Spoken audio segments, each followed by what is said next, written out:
Good day, everyone. This is your Guru Zero Nine, specializing in social sciences, to give you another lecture series on understanding the self. So, if you have not subscribed to my YouTube channel yet, please subscribe Guru Zero Nine Social Sciences. Click the link. Um, and also click the notification bell so that you'll be updated with recent uploads, especially in this lecture series on understanding the self. Okay, so for this morning, I will be imparting to you the topic philosophical perspectives on the self, exploring diverse views from ancient Greece to modern times. So in this video, I will be bringing you back to ancient Greece, and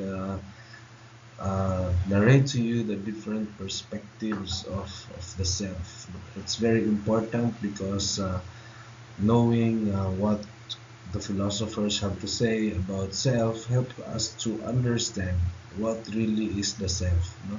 Not necessarily to understand ourself yet, but understanding the concept of self, and how the concept of self is placed in the history of thought.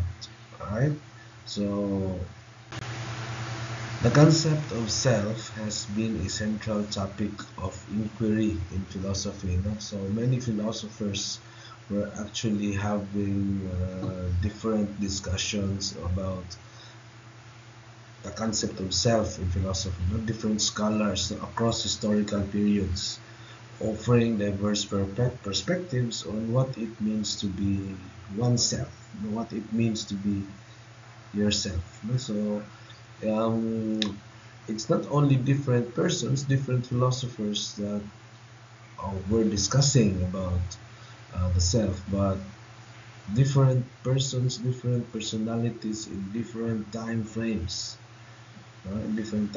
So if you're familiar with the evolution of man, we also have the evolution of the thought of self. How does self came about? How is our concept of self today being derived? So what were the bases? What were the influences of um, having this concept of self now? So this chapter, basically this presentation, this is one of the longest chapter of understanding the self, because I will be discussing several philosophers. However, I will not be discussing the philosophers very briefly, very comprehensively, but I will be discussing it briefly so that um, it would not really take our time. But briefly doesn't mean that it's not in detail. So I will discuss them briefly, explain them briefly, and if you want to learn more about the details, there are a lot of books published, um, from the writings of these philosophers, of these authors. So the structure of the presentation, the structure of our lecture is it will explore the perspectives from ancient Greece, the medieval period, the Renaissance, modern times, and also Eastern philosophies. Greece, medieval period, Renaissance, and modern times, they are all focused on the West. But we will also be tackling Eastern philosophies, the philosophies that are more dear to us because we are also coming from the East. Okay, so what is there during the ancient period? So the philosophical inquiries into the self that began in ancient Greece, with the works of these three known philosophers, Socrates, Plato, and Aristotle. So wherever we go, whatever book we read, when we speak of philosophy, we speak of Western thought, we speak of so many things. These three philosophers always float. They always float. Now, these philosophers also laid the foundation for Western thought on the self. meaning they were the proponents, no? They were the ones who injected the concept of self in the Western world. So Socrates, Plato, and Aristotle. Now, these three philosophers, if I may say, are related, no? Because Plato is actually the student of Socrates, while Aristotle is the student of Plato. While Plato actually adheres to the teachings of Socrates, Aristotle depart, no, from the teachings of Plato. So, who are they? Now, let's discuss the concept of self briefly. So first you have here Socrates. Now, Socrates introduced the dialectic method.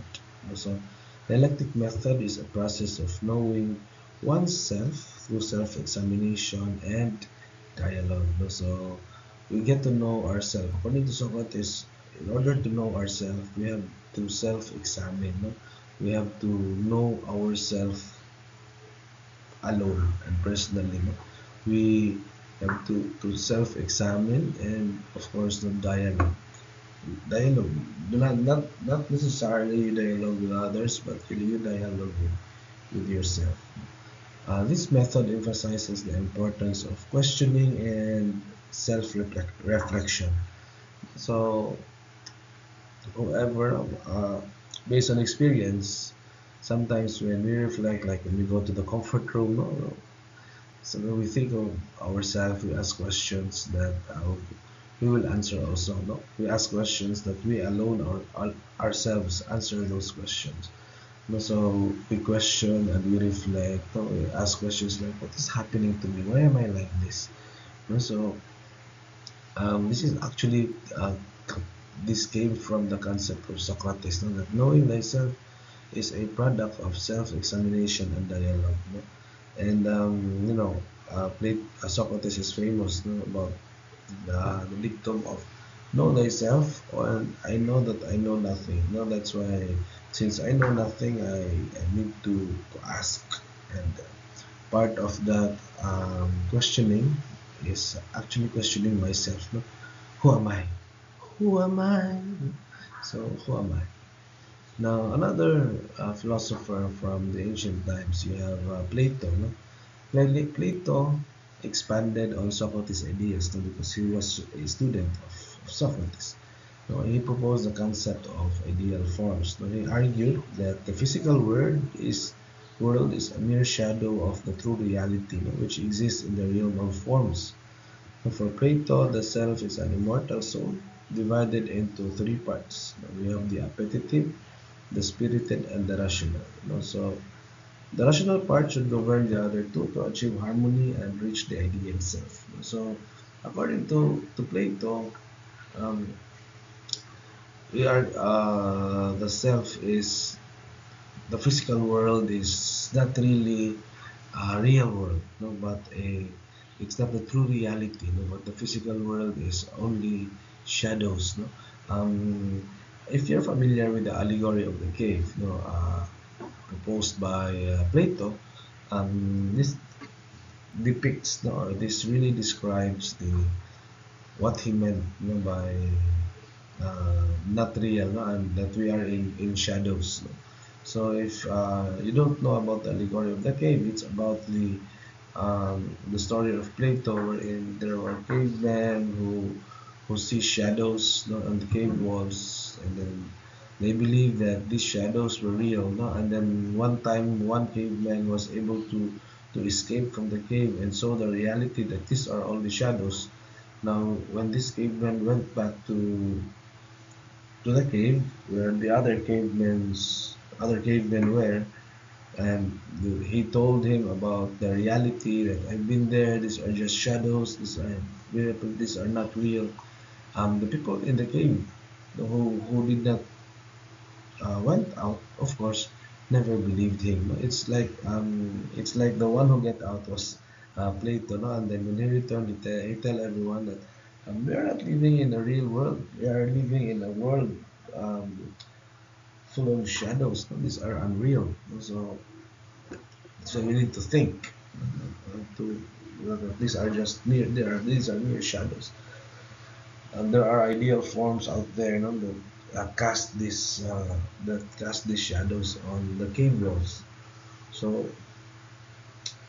yeah, no, so that's according to Plato, no, and because of that, in order to really know ourselves, no, according to him, the body is the rational soul.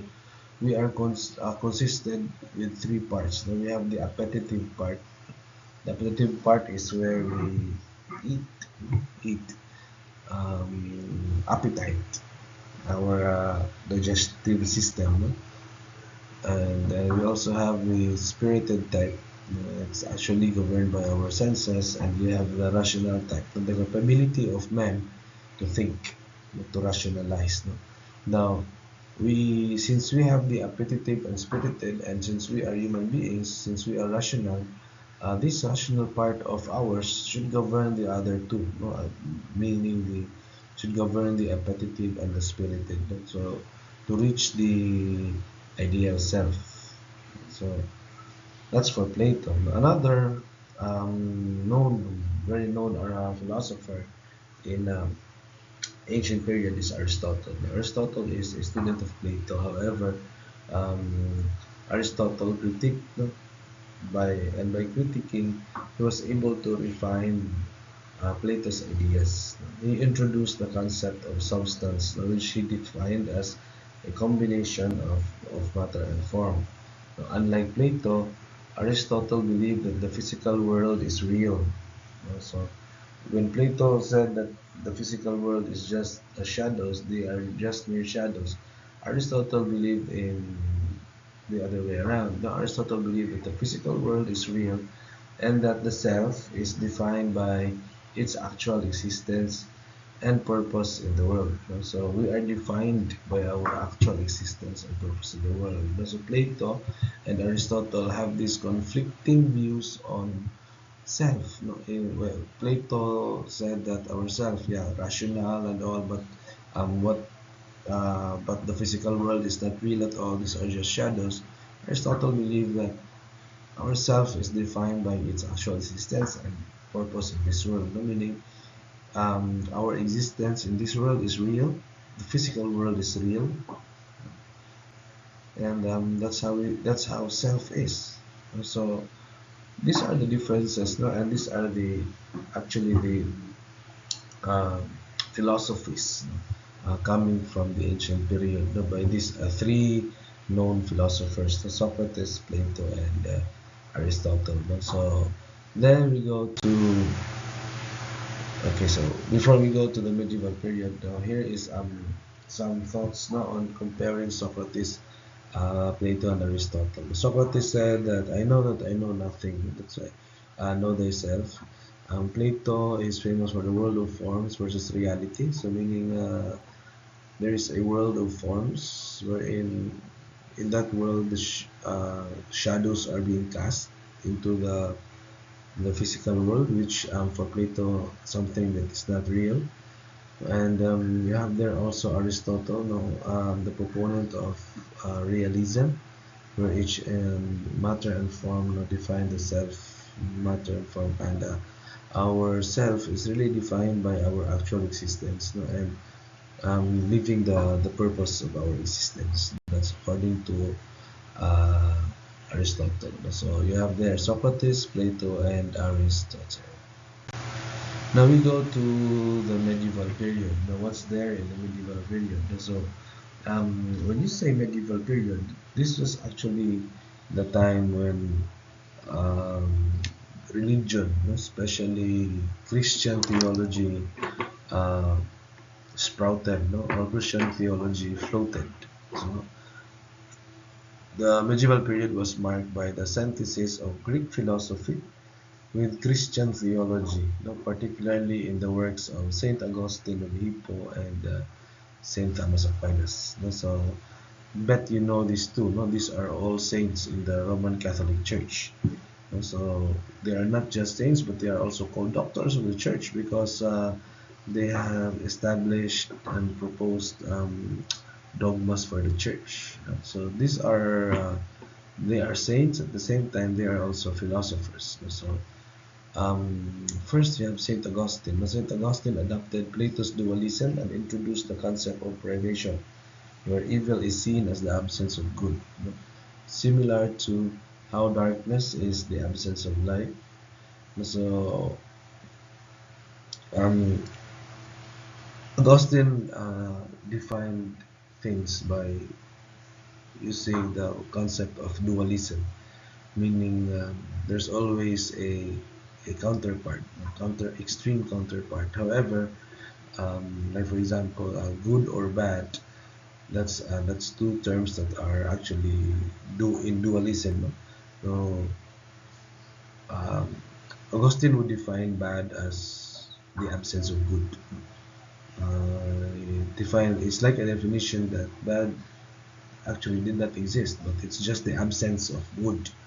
So this absence of good, according to Augustine, is called um, privation. So this privation is the void. So for example, as a human being, if we become bad, if we become evil, there's the absence of goodness in ourselves, in our life. Now, so according to St. Augustine, in order to feel that, it is called privation, by the way.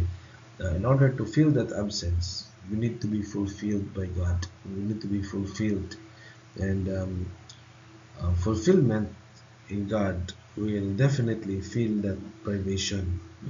Now, once it is filled, we become good.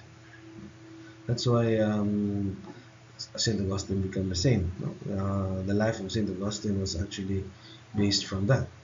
No? He was one of the troublemakers.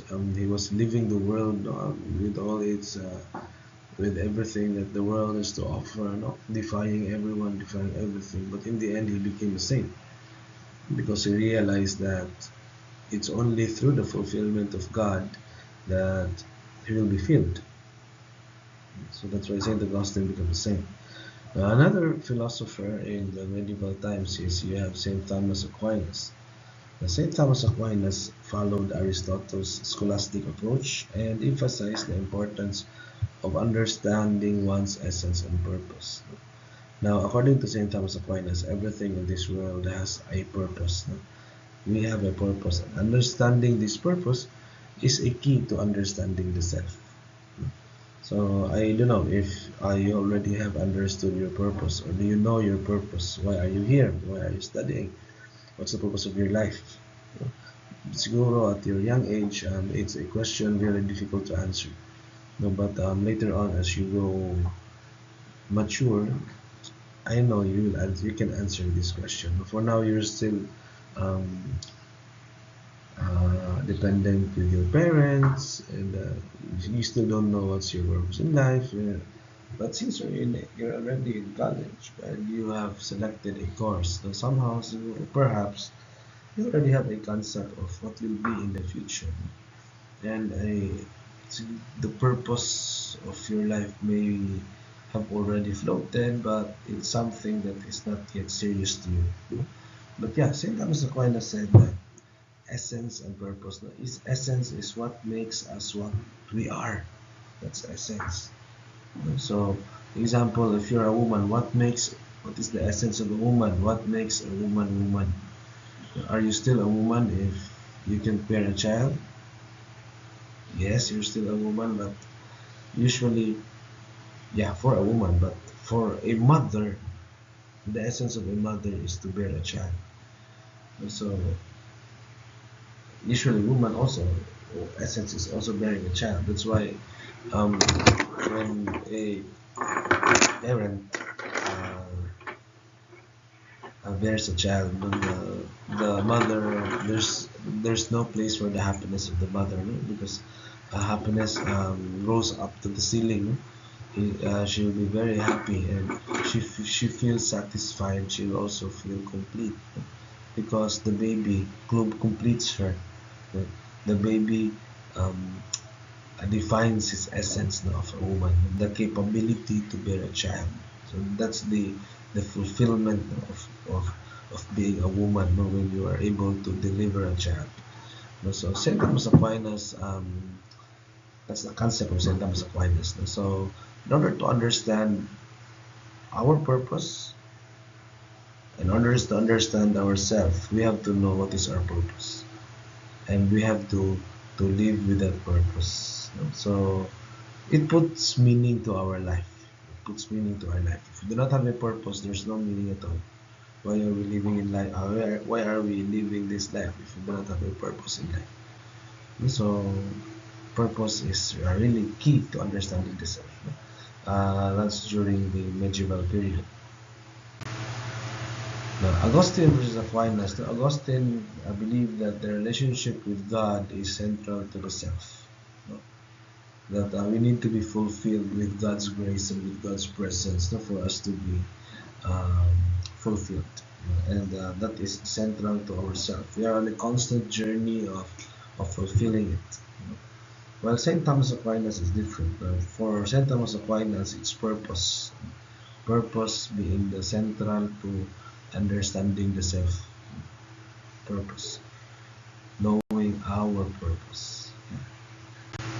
Now, during the Renaissance period, this is the time when no more, no, humanistic time, not anymore medieval, no, because medieval was more of a religious type, no, more Christianized.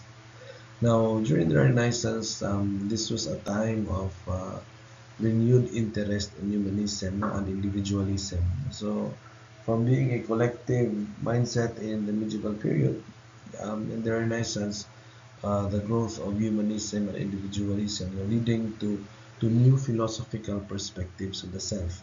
A different, they call this a different perspective, not anymore the ancient perspective, not anymore the medieval perspective, which is very Christian. This time Renaissance period, new philosophical perspectives of the self. Okay, and also there are three philosophers that are floated during the Renaissance, and their concept of self. No? First, you have here Francis Bacon. No? Francis Bacon introduced the inductive method. I don't know if you're familiar with the inductive method, but there are two. By dualism, inductive and deductive. And it's a way of attaining knowledge through observation and experimentation. Also, he argued that the true understanding of oneself comes from personal experience and empirical evidence. So, in order for us to understand ourselves, it should have come from personal experience and empirical evidence. So, the way you conceive yourself is like, I think I'm a lazy person. You tell yourself, no? That's how you know yourself. Then, yeah, because I experienced so many times, I'm just sleeping all day. So that's your personal experience, and that's an empirical evidence because that's yeah, that's empirical. So that's according to Francis Bacon, no, that our knowledge of ourselves comes from experience. So there is a real basis, no, in our concept of self. So um, when you say experience, that is something that have passed through our senses, our five senses, experienced by our senses. So that's according to Bacon, that it's actually an inductive method. Now, another philosopher that is famous during the Renaissance period is Rene Descartes. Rene Descartes is famous for his statement, cogito ergo sum, meaning I think, therefore I am. He used methodical doubt as a tool to arrive at certainty, suggesting that the act of thinking itself is a proof of one's existence and self. Um, Rene Descartes actually is uh, the proponent of doubting. Doubt oneself. Everything could be a lie. Everything could be unreal. That's why you should doubt. Even your existence, you should doubt.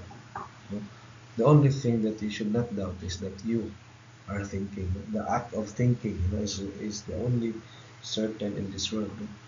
While the other stuffs like your existence, yourself, and all of this, you can doubt that, but not your thinking. Um, he used this explanation of thinking so that um, in our journey towards knowing others and our journey towards knowing ourselves, we have to put premium on thinking. Thinking as the central focus of our being human. So for Descartes, the act of thinking is a proof of our existence. So we have to understand Descartes because he was able to experience once in his life he was he dreamt of he was dreaming and dreaming and dreaming. So he, in his dream he was dreaming, and in that dream again he was also dreaming. So when he woke up, he's no longer certain of the things that are happening around. So that's why he started this idea of doubting everything, idea of doubting everything. So this is Rene Descartes, no? And his doubts. Then another famous philosopher in the Renaissance period is Thomas Hobbes. Now, Thomas Hobbes, different from others, took a more pessimistic view, arguing that human nature, kita know we humans are fundamentally selfish. So, in his social contract theory, he said that society requires a strong governing authority to control these selfish impulses, meaning, by nature, according to Thomas Hobbes, we are all evil, we are all selfish. Even love is selfish. Do you agree? Even love is selfish because uh, basically, naturally, we want to possess the one we love. We want to possess the things that we love. And that makes love selfish. And so you're all selfish. No, we are all selfish. That's according to Thomas Hobbes. Now, in order for that selfishness to be regulated, that's why there are governing authorities. And that's why human laws are being promulgated in order to control our being selfish.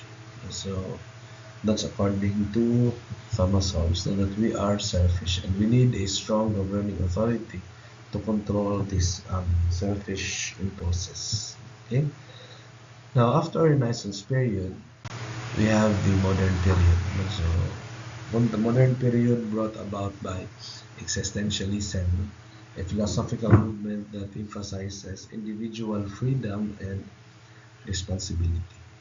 So in this period, there are also three philosophers. No, actually there are so many philosophers, but three were only chosen. They might have the most influential concepts, self. Now, in the modern period, you have Soren Kierkegaard. No, Soren Kierkegaard described the journey to authenticity as a leap of faith. Now, moving through stages of life, no, from aesthetic to ethical and finally to religious. Now, according to Soren Kierkegaard, there are three stages of life. First, we have the aesthetic life.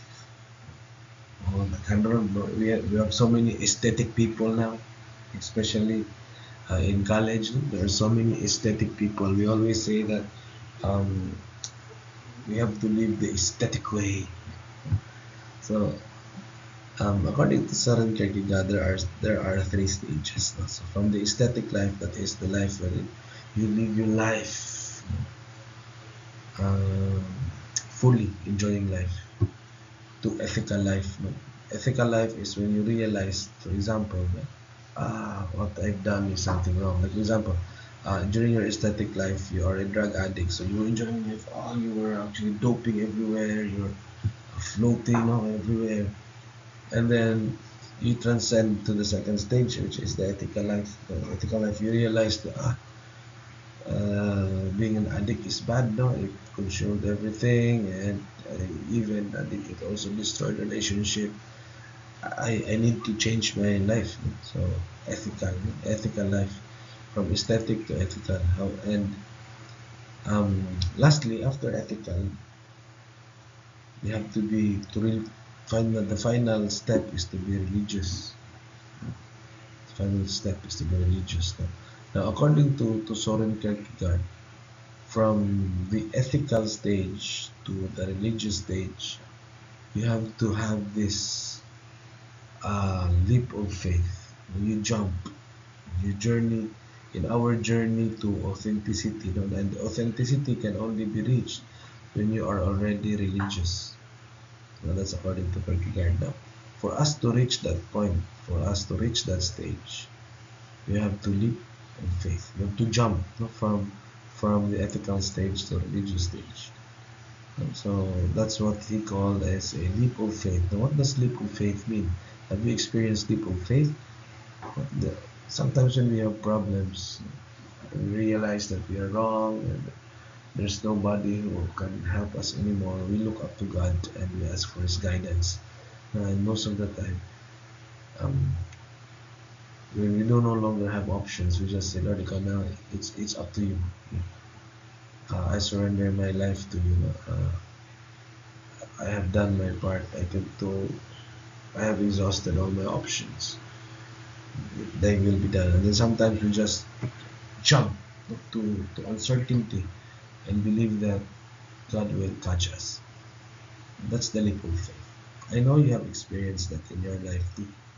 I know you have experienced it. Now, another philosopher during the modern period is Friedrich Nietzsche. Nietzsche introduced the concept of the Übermensch, or Overman, and the idea of eternal recurrence, encouraging individuals to transcend from traditional values and create their own. So that's Übermensch. No?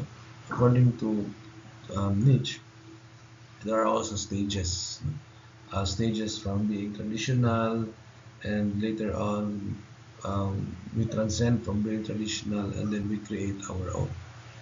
We create rules for us to follow. Like for example, I realized I think I'm getting very lazy. How can I how can I overcome this laziness? Okay, I will not eat much. Then you start making rules for yourself, not to overcome your being laziness. So that's creating your own values. That's creating your own values. That's according to Nietzsche as Übermensch. And this process is actually not a vertical process, no, but it's cyclical. No, that's why he said that sometimes you create rules for yourself, and then later on you were able to break those rules, and then again you go back to being creating another rule. No, so it's actually eternal recurrence. No? Eternal recurrence. It's a cycle, no, of transcending from being the traditional way to somebody who creates your own policy, transforming yourself. That is his concept of the self. And the third one, in the modern period, you have Martin Heidegger. Martin Heidegger explored the concept of Dasein. I saw the sign. The concept of Dasein meaning being in the world, emphasizing the importance of acknowledging one's thrownness. No? Being in the world means like we are somebody being, being is us, and we are being thrown into the world. So, what is thrownness? What does thrownness means? Um, it it could mean that the conditions no one is born to. We are born from a royal family. That's being in the world. We are born into a very poor family. We do not have choices with that. No, we cannot select to whom will we be born. So that's why, according to Heidegger, we have to acknowledge the importance of one's thrownness, no, our being in the world, and inevitability of death in shaping an authentic self.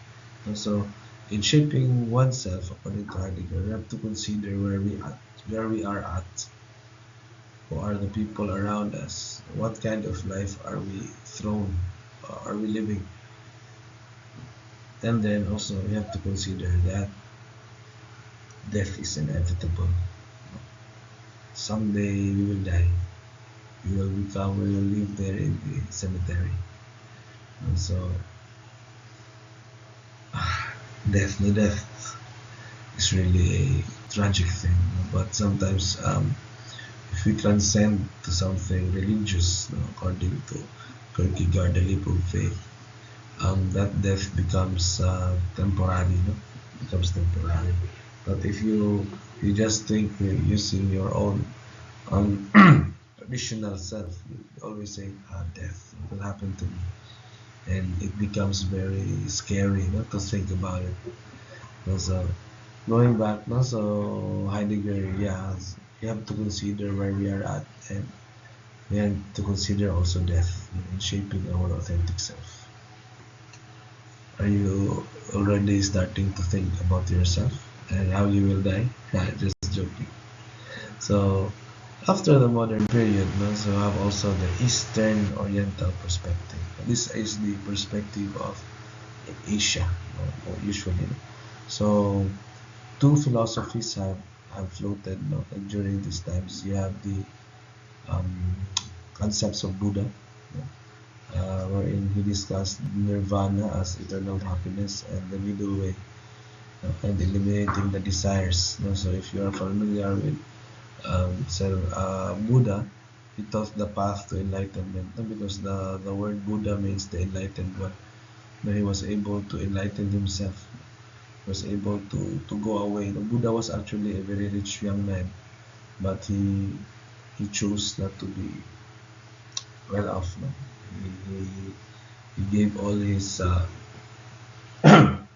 wealth, no, and live a life searching to be enlightened. He eliminated his desires. So, excuse me.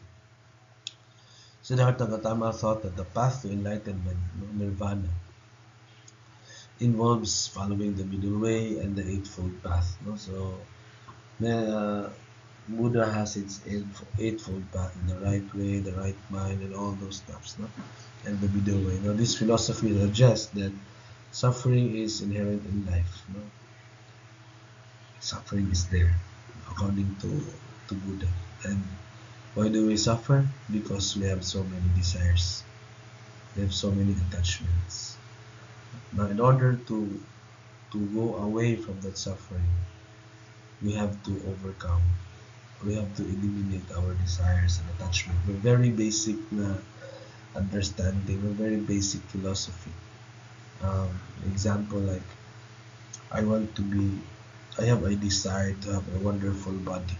So what do? I go on a diet. I go on a very physical exercise every day, jogging, waking up at 4 a.m. Aside from playing sports, um, going to the gym, eating less.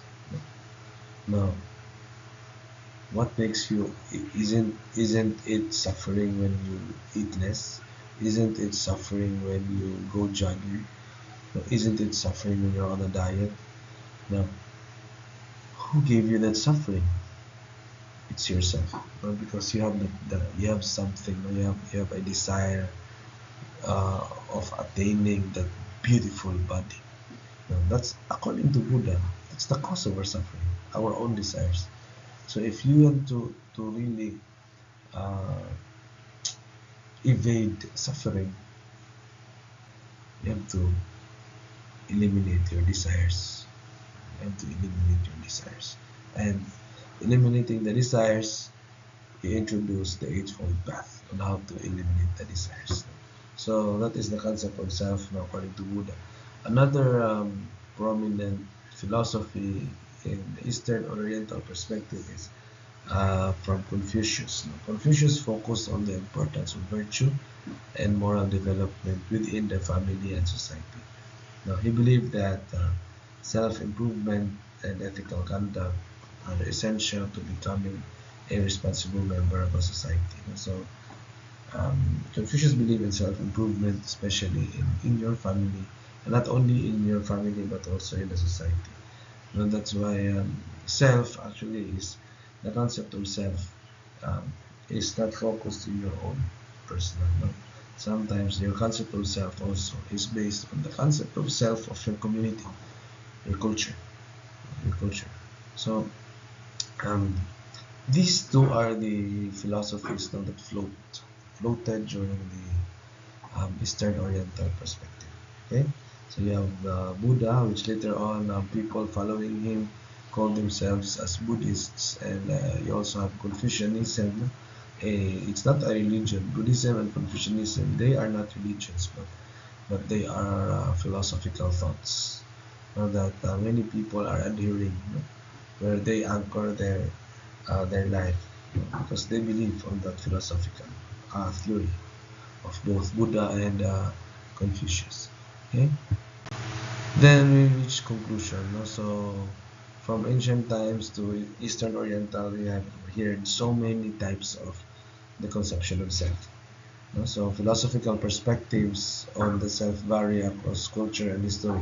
It varies across time, from ancient, medieval, Renaissance, and it also vary across culture. No? If you look at the Eastern perspective and the Western perspective, no? They differ. No? So the um, Western philosophy tends to emphasize individualism, freedom, and the pursuit of knowledge, while Eastern philosophy thought focuses on harmony, balance, moral development. So both of them are actually, they differ. No? The concept of self differed from um, the location across cultures and also across time.